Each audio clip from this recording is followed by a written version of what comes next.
ایک چچا میاں تھے، بہت توجہ سے سنیے آپ، ایک چچا میاں تھے جو بڑے عابد، پرہیزگار، اللہ والے، اتنے زیادہ کہ شیطان نے، ابلیس نے ان کو بہکانے کے لیے، جو روایات میں ملتا ہے، اپنے ہاں میٹنگ کر لی کہ بھائی چچا میاں ہیں، اب چچا میاں میرے الفاظ ہیں اس بزرگ کے لیے کہ یہ چچا میاں بڑے مومن مخلص اللہ والے ہیں، ان کو کیسے بہکایا جا سکتا ہے؟ تو سب اپنا اپنا جو ہے وہ پلان دے رہے ہیں۔ کوئی چیلا شاگرد کہتا ہے کہ صاحب ہم مال بن کر کے بہکا دیں گے، کوئی کہتا ہے صاحب ہم عورت بن کر کے بہکا دیں گے۔ سب کا پلان سنا شیطان نے، اس نے کہا کہ یہ اتنا بلند ہو چکا ہے، دیکھیے کتنا بلند ہے انسان، اتنا بلند ہو چکا ہے، اتنا مومن انسان ہے کہ اب اس کے اوپر پیسہ، دولت، مال، عورت، کوئی چیز اثر انداز نہیں ہوگی۔ ایک شاگرد اس کا شیطان کا تھا، اس نے کہا سر میں بہکاؤں گا، یہ چچا کو آپ میرے حوالے کر دیجئے، میں بہکاتا ہوں۔ کہا آپ اپنا پلان بتائیے۔ تو کل کی مجلس میں یہ عرض کیا جا چکا ہے کہ شیطان کان من الجن، اور جن کو اس بات کا اختیار حاصل ہے کہ یہ تشکلوا باشکال مختلفہ حتی الکلب والخنزیر، جن جو چاہے شکل اختیار کر سکتا ہے، تو شیطان بھی اصل میں جن ہے، تو اس کو بھی یہ اختیار ہے کہ جو چاہے شکل اختیار کر سکتا ہے۔ تو اب جب ابلیس نے کہا بھئی ہاں آپ کا کیا پلان ہے، آپ کیسے بہکانا چاہتے ہیں، تو اس شیطان کے چیلے نے کہا کہ میں جیسے چچا میاں ہیں ویسا بن کے بہکاؤں گا، یہ مومن ہے، بڑے متقی ہیں، عبادت گزار ہیں، میں ویسا ہی بن۔ شیطان نے کہا یس تم کامیاب ہو سکتے ہو۔ تو اب اس نے ایک مومن انسان کی شکل اختیار کر لی، داڑھی بھی ہے اور بڑے مومن والا چہرہ ہے، اور آ کر کے چچا میاں جہاں نماز پڑھتے تھے اس نے بھی وہیں آ کر کے مصلی بچھا، اللہ اکبر، اس نے بھی نماز پڑھنی شروع۔ بات ہماری گھوم گئی تھی اسی بنا پر کہ جب تک آدمی اکیلا ہے تب تک بہت ارے میں کس قابل ہوں، میں کیا ہوں، لیکن جب دوسرا آ جاتا ہے نا تو کہیں نہ کہیں اندر سے وہ احساس ہوتا ہے۔ اصل چیز اسی احساس کا نکالنا ہے، تب آدمی کسی منزل پر پہنچے گا، جو میں نے مرحوم عراقی کی داستان آپ کو نقل کی۔ تو پہلے تو انہوں نے نہیں توجہ کی، لیکن اب دیکھ رہے ہیں صاحب یہ نمازوں پر نمازیں پڑھے جا رہا، نہ تھک رہا ہے، نہ اس کو وضو ٹوٹ رہا ہے، نہ اس کو بھوک لگ رہی ہے، یہ عجیب صاحب اس کا معاملہ ہے۔ تو اب چچا کی اپنی نماز تو رک گئی کہ اب یہ سلام پڑھ لیں تو میں ان سے پوچھوں، تو ایک کام تو شیطان کا ہو گیا نا، پہلے ہی چکر میں نماز، وہ ان کی نماز پہ اسٹاپ لگ گیا، نماز ان کی رک گئی۔ اب جیسے ہی اس نے کہا السلام علیکم ورحمۃ اللہ وبرکاتہ، چچا نے کہا بھائی صاحب اللہ اکبر، یہ کیوں کیا؟ دیکھیے کچھ چیزیں ہیں جو آپ دوسری جگہ سے بھی سیکھ سکتے ہیں۔ آپ نے دیکھا ہوگا لوہار وغیرہ کو جب لوہے کو پتلا کرنا ہوتا ہے یا پیٹنا ہوتا ہے تو کچے لوہے پہ نہیں مارتا، جب تک خوب تپ کے سرخ نہ ہو جائے۔ تو وہ سرخ کیوں کرتا ہے؟ تاکہ ایک ہی ہتھوڑے پر اثر ہو جائے۔ وہ شیطان بھی سوچ رہا ہے کہ ابھی نہیں، چچا کو خوب تپا لیا جائے، خوب سرخ کر لیا جائے، تب جا کر کے ایک ہتھوڑا ماریں گے کام ہو جائے گا۔ پھر اس کی نماز ختم ہوئی، السلام علیکم بھائی صاحب، اللہ، خوب جب تپا لیا، کیا ہے بھائی کیا بات ہے، فرمائیے، بار بار آپ ڈسٹرب کر رہے ہیں، عبادت نہیں کرنے دے رہے، فرمائیے۔ کہنے صاحب نماز تو میں بھی پڑھتا ہوں، عبادت تو میں بھی کرتا ہوں، مگر میرا وضو ٹوٹتا ہے، میں تھکتا ہوں، میں لیٹتا ہوں، میں کھانا آپ کو ہم دیکھ رہے ہیں ماشاءاللہ آپ عبادت پہ عبادت کیے جا رہے ہیں، یہ کیسے آپ کو اتنا اسٹیمنا اور اس طرح سے آپ عبادت کیے جا رہے ہیں؟ یہی تو مقصد تھا شیطان کا۔ کہ لو یہ بتائیے آپ نے کبھی گناہ کیا؟ اب یہ دیکھیے آپ شیطان کس کس راستے سے آ سکتا ہے ہم سمجھ بھی نہیں سکتے ہیں، کیسے ورغلاتا ہے۔ احسن تم، آپ کا دل کیسے اتنا نماز میں لگتا ہے، تھکتے نہیں، وضو نہیں ٹوٹتا، آرام نہیں کرتے، کا کچھ سمجھ میں آ رہا ہے میرے۔ یہ بتائیے آپ نے کبھی گناہ کیا ہے؟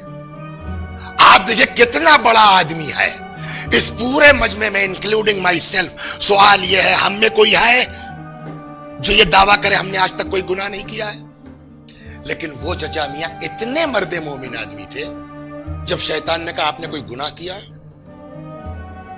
نہ. الحمدللہ. او آپ کا مرض پکڑ میں آ گیا. جب آپ نے زندگی میں گناہ، دیکھیں کس راہ سے آ رہا ہے شیطان. بہت ہوشیار رہنے کی ضرورت ہے.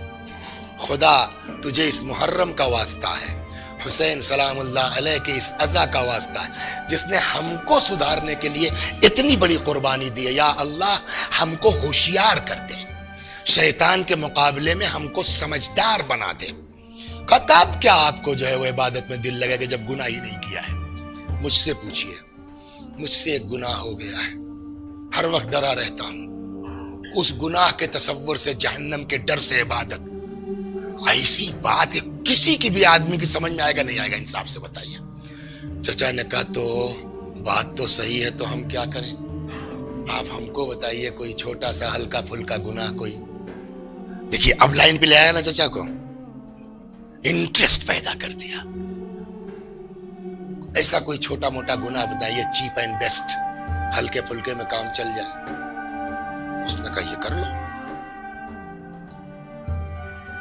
کیا کبھی اگر تمہارا چیز ہے تو ایک گناہ تو کرنا پڑے گا.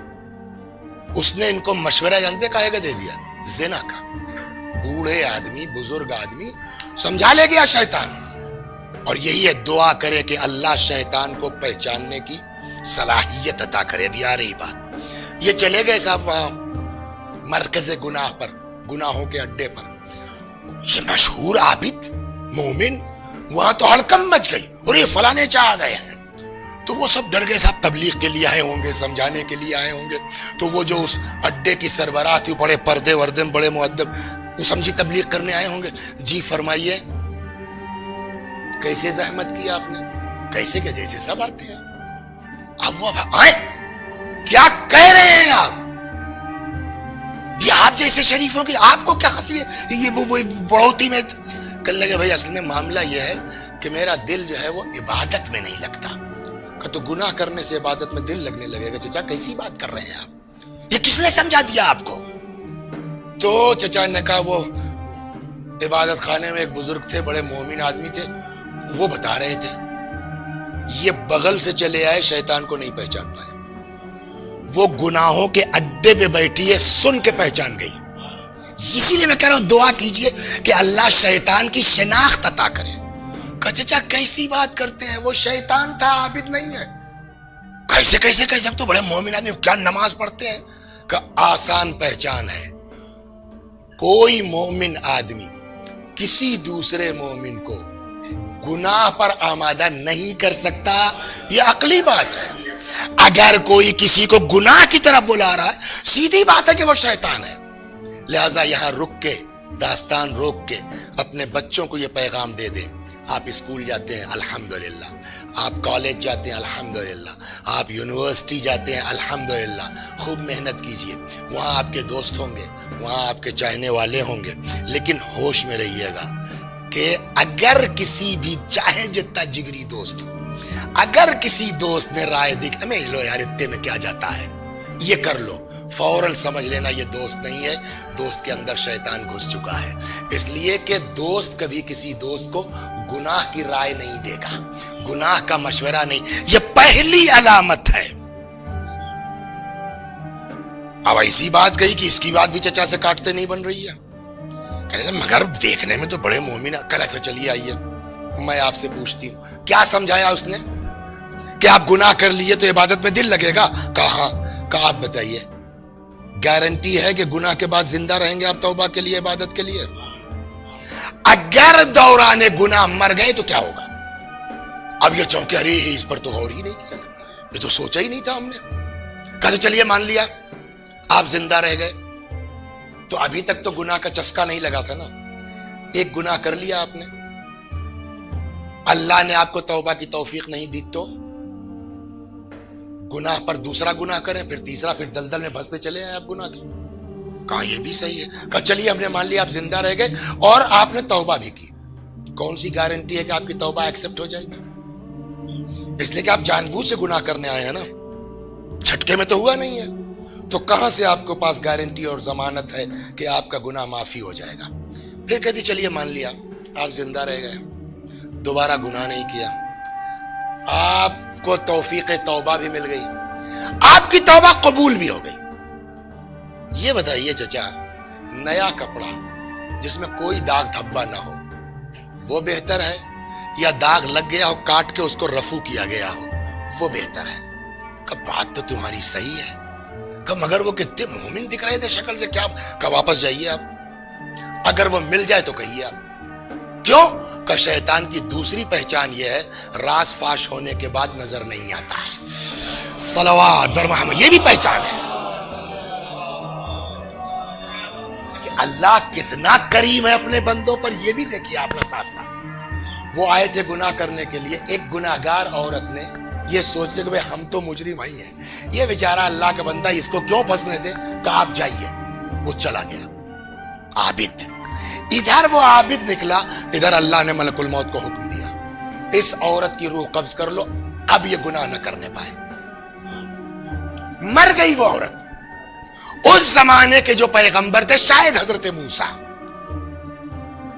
ان کو حکم ہوا, موسیٰ ہی نا, حضرت موسیٰ کو حکم ہوا کہ آپ جائیے اپنی دیکھ ریکھ میں اس کے غسل و کفن میں آپ شرکت کیجیے. بدنام زمانہ عورت. موسیٰ نے کہا پالنے والے پبلک مجھ کو کیا کہے گی, کہ صاحب جو ہے وہ کہاں موسیٰ اور کہاں یہ بدنام عورت, میں کیسے چلا جاؤں وہاں.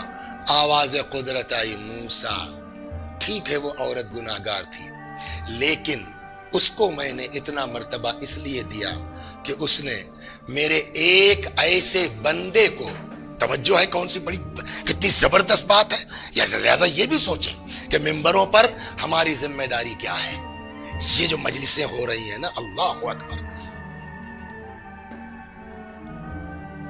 اگلی مجلس میں صلوات بر محمد و آل محمد. پالنے والے اتنی گناہگار عورت, تو مجھ سے کہہ رہا کہ میں جا کے اس کے غسل و کفن میں شرکت کروں, اس کی دفن میں شرکت کروں, پبلک کیا کہے گی مجھ کو. آواز قدرت آئی, موسیٰ اس لیے کہ گناہگار ہے یہ, لیکن اس نے میرے ایک ایسے بندے کو گناہ سے بچایا ہے جس نے زندگی میں گناہ نہیں کیا تھا.